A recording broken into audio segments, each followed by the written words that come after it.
Welcome to episode 56 of Believe in TCU, presented by FanDuel. I'm Zion Trammell, and as always, I'm joined by Seth Dowdle. In today's episode, we're going to be talking about TCU football's defense. We're going to do a defense overview. In case you missed it, last week we talked about the TCU offense, so if you want to go check that out, please do. And we did a overview of all the position groups and our expectations for TCU's offense. So now we move to the other side of the ball, and then tomorrow we're going to do special teams. I'm just kidding. We're not. Well, there's been a lot of Kyle Lemmerman news lately. Mm-hmm. I don't know if you've seen Sonny Dykes like 2 days ago or something like that was like, we expect him to be making, like 90% of his kicks or something like that was the quote. And then the next sentence was he's been making 80% in fall camp. So it's like, fingers crossed that there was also another tweet. I think this was from Steven Johnson. I hope I'm attributing that correctly. Was like TC was running the bazooka field goal drill in practice. Mm-hmm. Yeah. And he said everything went smoothly, and then Kyle Lemmerman missed the 40-yard field goal. Oh, shoot. That was from Steven Johnson. I did see that about the bazooka. Hopefully, that'd be pretty insane if we had to use that again this year. But it's always good to prepare. Spike the ball, please. Don't do that again. It's always good to just prepare, but I preferred if we didn't do that. That was a once in a lifetime kind of thing. Okay, that's our special teams talk. There you go. We did it. We're gonna move on though. Defense. Look, it's definitely they're getting a lot of reinforcements. They're getting a lot of help coming into this season. I think that's kind of the storyline. Second year under Andy Avalos. Just kind of first impressions with the team is with this defense, talking to some of the guys, is they really like to play under Coach Avalos, and having a full off season and of kind of understanding the system and knowing what to expect could certainly help the defense this year. We'll see what happens. I think there is a lot of optimism, though, when it comes to just the depth and the experience that they have on this side of the ball. Yeah, I definitely think that it's a pretty consensus opinion that of the position groups at TCU, the defense is definitely going to be inferior to the offense. This is a team that's going to run on its offense, and that's what it has been ever since Sonny Dykes got here. But that doesn't mean that this can't be a unit that's improved or one that can be relied upon. And I think that is definitely the expectation, given that there is some key returners this year, as well as some players coming in that are expected to contribute at a high level. Yeah, I think there are a lot of guys coming back, like we mentioned. I think before we get into the position groups, I wanted to talk first about improvements, like what we're hoping to see just in general, not from a specific position group. Yeah, I think we'll have the same one. I think number one is getting off the field on third down. To me, is up there as one of the top priorities. Last season was really bad. TCU found themselves on first and second down doing just fine. Third and 15, oh, there he goes. A quarterback takes off, 16-yard rush for first down. TCU had allowed a 43% conversion rate on third down. Not good enough. That was not very good at all. And to me, that is something that I'm really hoping they can improve on this upcoming season. Yeah, and it kind of started off from the very first game. I remember on this very show after the Stanford game last year, we talked about how we liked a lot of what the defense was doing. There was getting a lot more pressure and whatnot, but they were maybe being a bit too overzealous and overcommitting at times, allowing, I think Stanford's quarterback was Ashton Daniels last year, allowing him to maybe, create more out of the pocket and convert those big, long third downs because they were overcommitting to one specific area of the field. That kind of was a theme throughout the rest of the season. And it kind of parlays into maybe my big thing that I want TC to improve upon, which is just rush defense in general. They could not stop the run at all last year. They could not run the ball, and they also could not stop it. And that really, reared its ugly head at moments, particularly in the Baylor game, where Baylor just ran it down their throat. The UCF game, where they just could not get a stop at a pivotal moment, is one of those games. SMU, same sort of story. It did improve at times. I think the Baylor game in the latter half of the season was the exception for that back half, whereas in the beginning of like the first couple of games, first 3, 4, 5 games of the season, it was really bad. And I think it did improve, Baylor game notwithstanding. But overall, I think with the teams that TCU has on its schedule and what they're going to be able to do, that is my concern. It is a huge concern, and that was right there as like 1A and 1B of top concerns. TCU allowing 160 rush yards per game. Oh, Seth, just reading that number gives me a headache. It's very bad. It's very, very bad. And it didn't even help, though, because like last year, I liked the guys that they had on the D line, and I liked the linebacker unit a fair amount. I liked the players, but for whatever reason, it just wasn't happening. It was not working well. I have nightmares of RJ UCF. Harvey. Yes. Yep, UCF just demolishing our defense. And granted, RJ Harvey is now an NFL running back with Denver.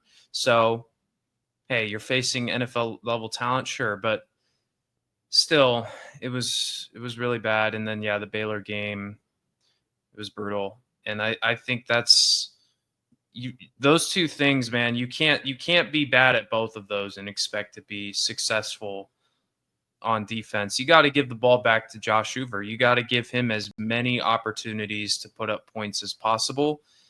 And this defense has to be a bend but don't break. Maybe not. They don't have to be a top 5 defense in the Big 12. No. They certainly can't be bottom 5, but if they're anywhere in the middle, I think that's fine. They don't, with the talent that you have at quarterback and what the offense hopes to be, if you can hang around that middle part of the Big 12 as far as the major statistical categories on defense, I think you'll be okay. And I think they have the players to do that. Yeah, I totally agree. And I think that year 2, and maybe, I don't think that experience in a system is necessarily the biggest defining factor of success. Year 2 of Joe Gillespie at TCU was a disaster.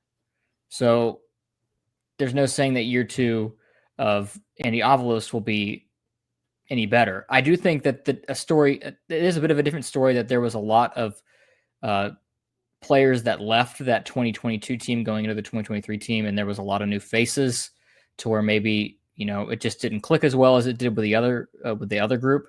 This year, as we'll get into in a second, there are a lot of players that have been here a while, or at least were also here last year. So that is an encouraging sign. So I think enough, beating around the bush. I think let's just dive right into position group by position group. I don't care where we start. I start on the line. Yeah, let's do it. The defensive line is obviously where that's going to have to start. Comes to stopping the run. They're getting some guys back. I'm really excited about Paul Oyewale coming back this season. I think hopefully he can stay healthy for the full season.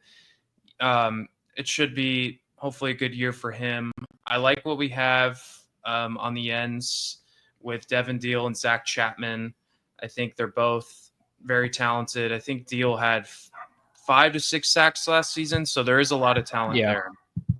Yeah, I like Deal a lot. His brother Marcus also going to be in the mix there. So I'm a big fan of like what they got on the line. You mentioned Zachary Chapman. He's kind of one of my big X factors for TCU this season on the defensive line. And also a name that I've been seeing a lot that Sonny Dykes been really impressed about has been Jonathan Bax. He was a pretty highly rated recruit a couple years ago. And I think it's time that, he step up and be a guy that TCU was expecting him to be whenever they brought him to Fort Worth. Yeah, that's definitely a guy that a lot of TCU fans are looking at, hoping that he can kind of live up to those expectations as well. We mentioned that Baylor game, and one guy that didn't play in that game that was kind of a big reason why Baylor was so successful in running the football was Marcus Deal. Yeah. I think the games that he was playing, TCU's run defense was much improved, but at least in the back half of the season. But then once that game he didn't play against Baylor, it was pretty bad. So again, I think it's really health wise. If this defensive front can stay healthy, they've got a pretty solid group. Hopefully, and enough depth to be able to move guys in and out. Yeah, and that's defensive line depth. Like depth on the lines, I think is the most underrated aspect of college football. In football, just in general, it just translates to high school and any level of football. You got to have depth on the lines because those are that's your first line of attack or defense, and those are the guys that usually kind of get beat up a lot because they're yes, the quarterback is involved in every play, but the guys on the lines are really involved in every single play, physically involved. And you got to keep them healthy. And that kind of is a luck factor. I think there's a luck factor to that. I think TCU's been pretty unlucky in that department for the last 2 seasons. So I'm hoping that swings the other direction because in 2022, it was outstanding how healthy that 2022 TCU team was. And hoping that maybe we kind of get that same kind of injury luck again. And that is ever important on the defensive line. 100%. So feeling good there about the defensive line. Again, just really, really hoping for health there. And again, being able to get after the quarterback is something obviously every defense wants to be able to accomplish. And I think with Deal and Zachary Chapman, you've got pretty good edge rushers there. And then up front in the middle, hopefully we'll see a bit of a rotation, whether it's Marcus Deal or Oyewale or a couple other guys as well. Let's move on, though, to the linebackers that saw Johnny Hodges leave. Like, he's, someone was around for a while and obviously forever. He was here forever. He really was. And it is a tough loss. Yeah, it feels way longer, but it was only 2 seasons. Was he with Navy before? He was with Navy in 21 and maybe even in 2020, and then he was with TCU for 22 through 24. So, yeah, but I still think it's a strength because Nnamdi Obiezor's returning. I wasn't sure if he was going to come back.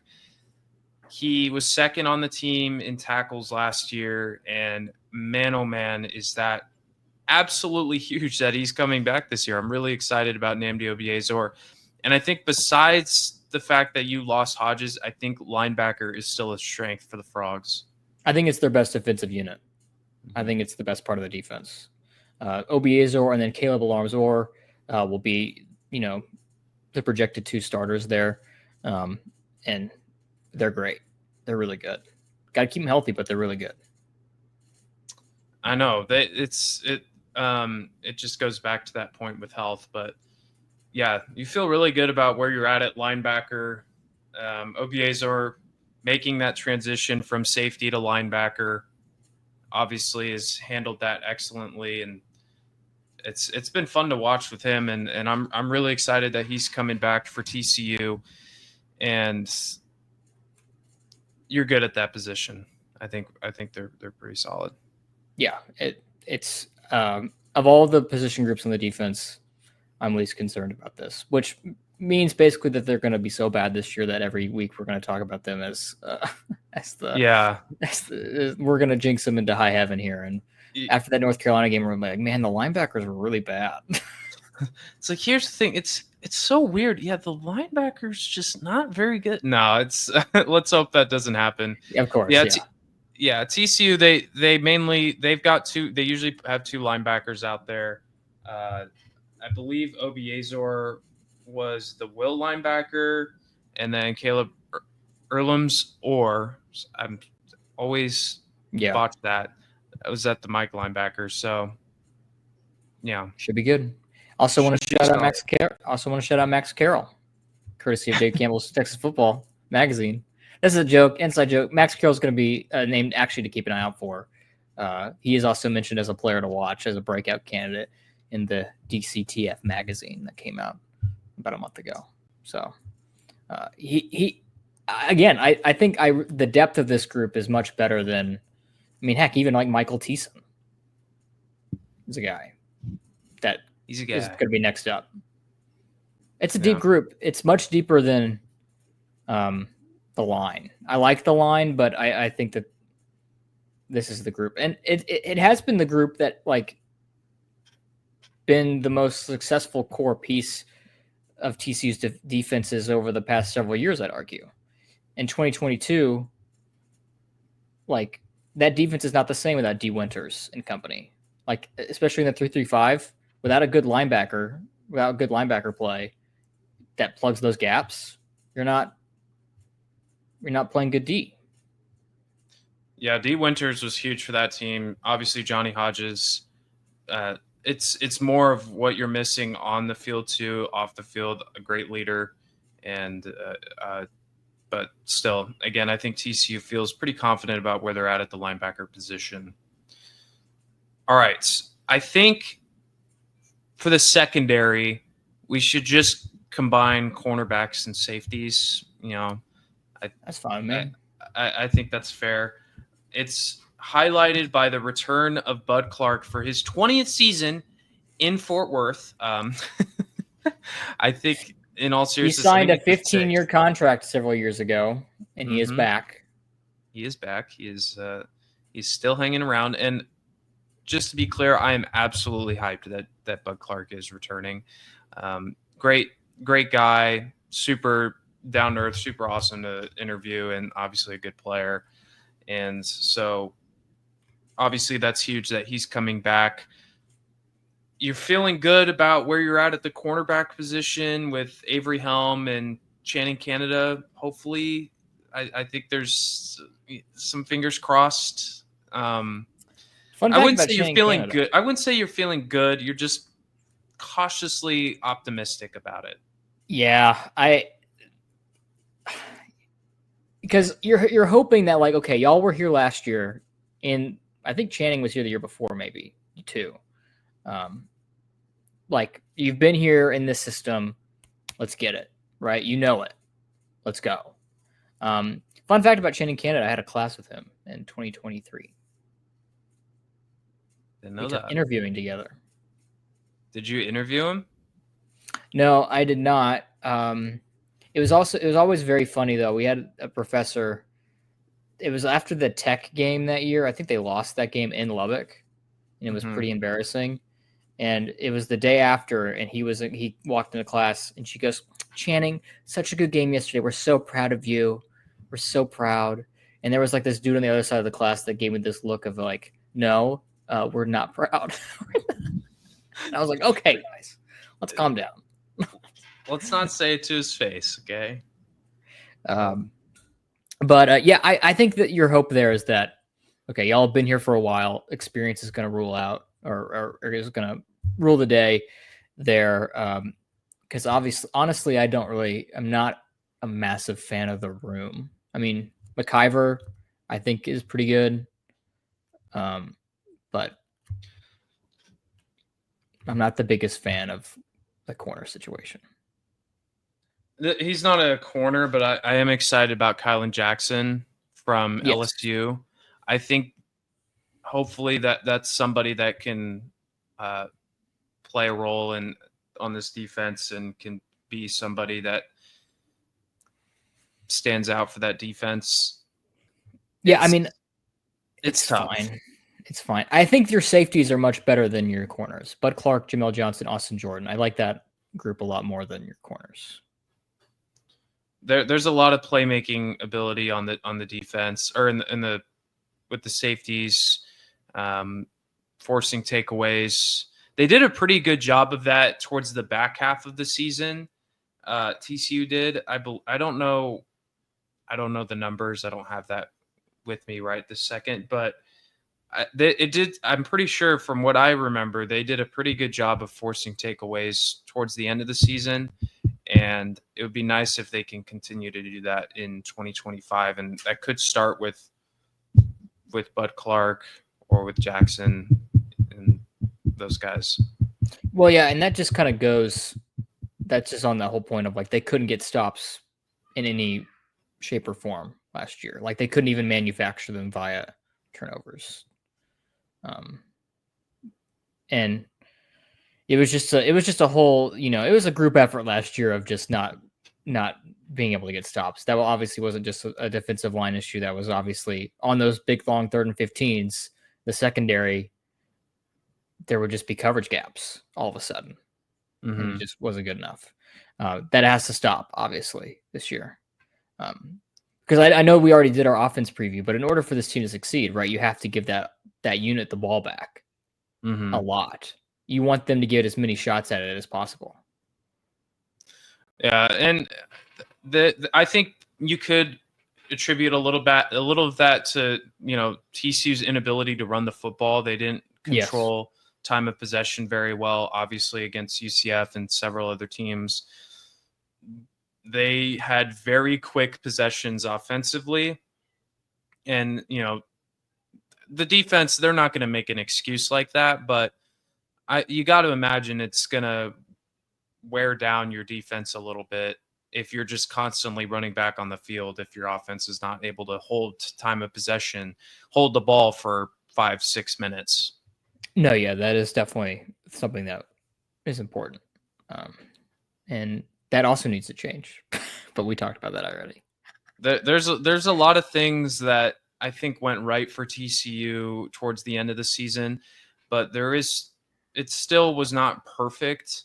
There was a lot of close one-score games against teams you probably should have beaten by a lot more, even in the beginning of the season against Stanford, Utah, and those other teams. There's a lot of teams that really it should have been a larger Cincinnati. margin of victory. That's to us, yes, Cincinnati. So that game was a weird weather game, though, if I remember right. Wasn't there like snow in that game? It was weird weather, and so I guess you could say that. Speaking of, I know this is not the North Carolina preview coming out next week, as well as so much more. Leaving TCU content. Make sure to subscribe to the show for more of it. But I'm a little nervous about Sonny Dykes and season openers. I'll just kind of leave that out there because you talk about the Stanford game kind of sparked a thought that I had about Sonny Dykes' reputation in season openers. Yeah, and he talked about, I think the players were more, because obviously the year before against Colorado they lost, and then the first year with Sonny they beat Colorado, but it was a close first half, and then the second half they were up 7-6 at halftime, I think, against a Colorado team that won one game. Yeah, so it wasn't very pretty. And then eventually they I think Darius Davis had like a punt return for a touchdown, and they started to pull away. So that is a very good point. They have not been historically very great in season openers under Sonny Dykes, and so that's a little bit of a concern. But he mentioned that I think the players for that Colorado game 2 years ago were like shell-shocked or starstruck. Yeah, they were a little of both, really, and I think they kind of bought into that the pressure a little bit, and just were a little overwhelmed of playing in this game on Fox in front of a new coach that you've never faced before, and these really talented players. And so I think it got to TCU, and not to mention first game after the national championship, that tremendous year they had. It was just a lot going on there, and I think just from what I've noticed, they seem a little bit more focused. It's like, okay, you're getting that situation again, a little bit scaled down with Bill Belichick and UNC, but still is going to be one of the biggest storylines of the weekend. I mean, yeah, you're getting a standalone game on Labor Day. Mm-hmm. So it's going to be a big deal, and hopefully that they're able to hone it in, because they almost didn't beat Stanford last year, and Stanford's going to be one of the worst teams in the Power 4 this year. They're not going to be very good, and they weren't good last year, so you hope for better. But That's right. It all Seth. I starts didn't with the even. defense. It all starts with the defense. To bring it back to the defense for you. It does. It does start with the defense. That was fun though. We got to talk a little bit about the TCU defense. I think it's a little more difficult to talk about the defense than I think there's just a lot more storylines going for the offense, and just I think it's a little easier to talk offense and defense. But I didn't even realize. Seth just said, "Should we talk about TCU being snubbed in the AP poll?" I don't know if I was supposed to blurt that out, but Okay. but you're right. Well, inside. What's going on there, What's going on? What's going on? Steven Johnson didn't even vote for us. man? TCU should be.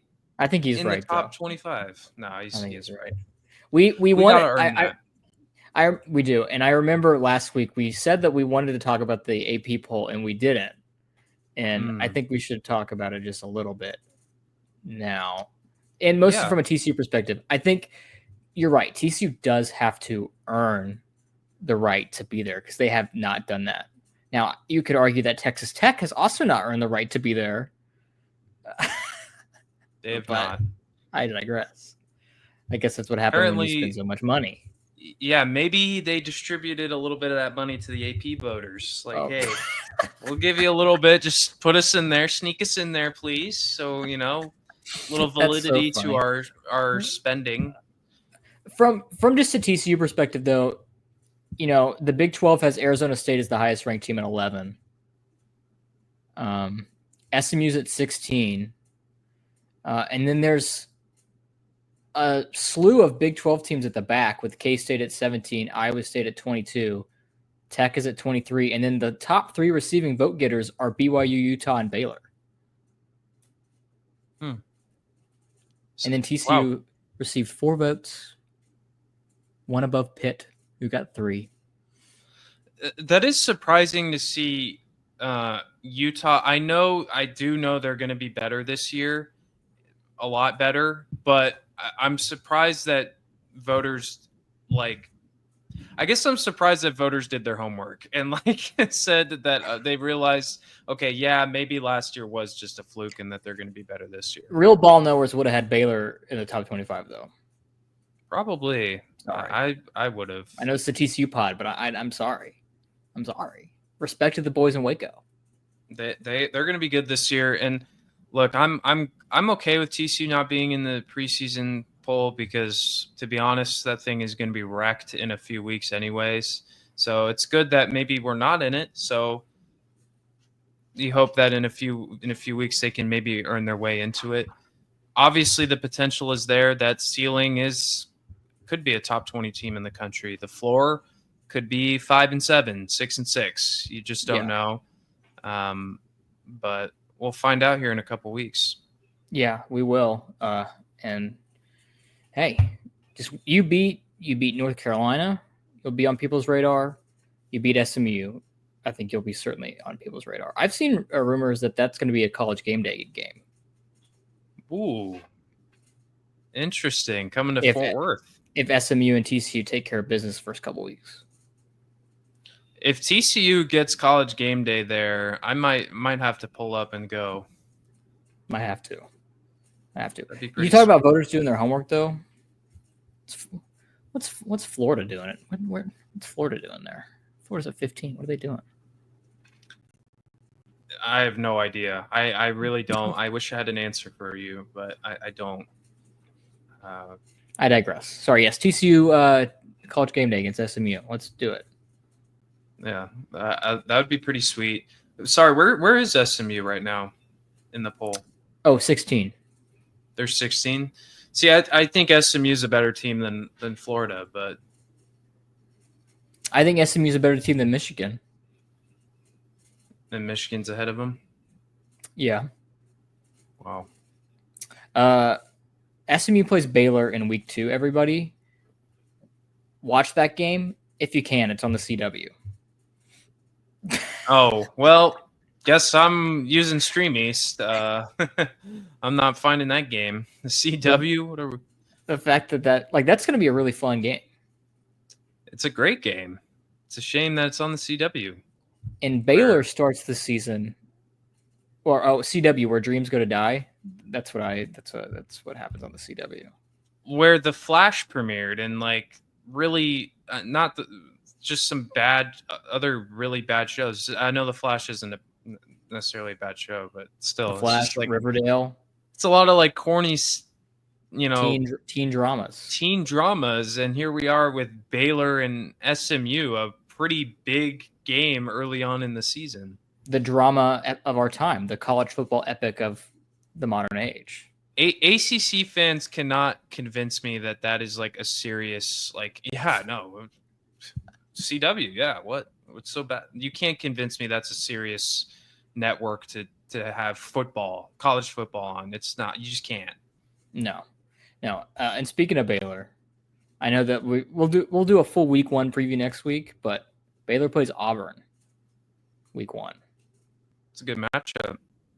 Baylor gets Auburn, SMU first 2 weeks, so they'll be thrown right in the ringer and see if they can live up to that. But next week we will do a TCU versus UNC preview, realizing that next week is like here college football is right around the corner, and so obviously week 0 this weekend. But to me, I know Seth, you'll be watching this weekend, but to me, college football will start on August 30th. Yes, Fresno State plays Kansas at 5:30. So everyone go watch that. Hawaii Stanford, by the way, is the nightcap on Saturday, and I think Hawaii is favored. In Honolulu, is that where they play? I think it's in Honolulu. I think that game's in Honolulu. Ooh, okay. Hawaii and Stanford is the nightcap. That's interesting. Stanford's gonna suck so bad. Frank Reich is the head coach, everyone, at Stanford, and they're gonna suck so bad. If we've learned anything from this episode, is that TCU's defense should be pretty solid, and that Seth thinks that Stanford's going to be really bad, which he's probably right, but we'll see. So yeah, again, next week we're going to be doing a TCU versus UNC preview. Finally, we are here. Thank you all for enduring the tough summer months with us. It's definitely been slow as far as TCU sports at TCU athletic news has been going, and so we've done our best to try to come up with as much content as we can to get through the summer months and not just take a 2-month break. I think that was not something that we ever thought of, but it is. We are very excited that TCU football is right around the corner. Hey, we might dive a little bit into TCU soccer as well. They've had a good start to the season. They've won their first 2 games. TCU volleyball is coming up very soon. So we'll try to get to those sports as well, because here at Believe in TCU, we don't just do football. We do basketball, we do baseball, and we love to get into the other sports as well. So, but that'll wrap things up here. I'd like to thank you all for tuning in. You can follow us on Instagram, subscribe to our YouTube page, or listen to us wherever you get your podcasts, all at Believe in TCU. So for Seth Dowdle, I'm Zion Trammell. Thanks for tuning in. We'll see you guys next time. And as always, go Frogs.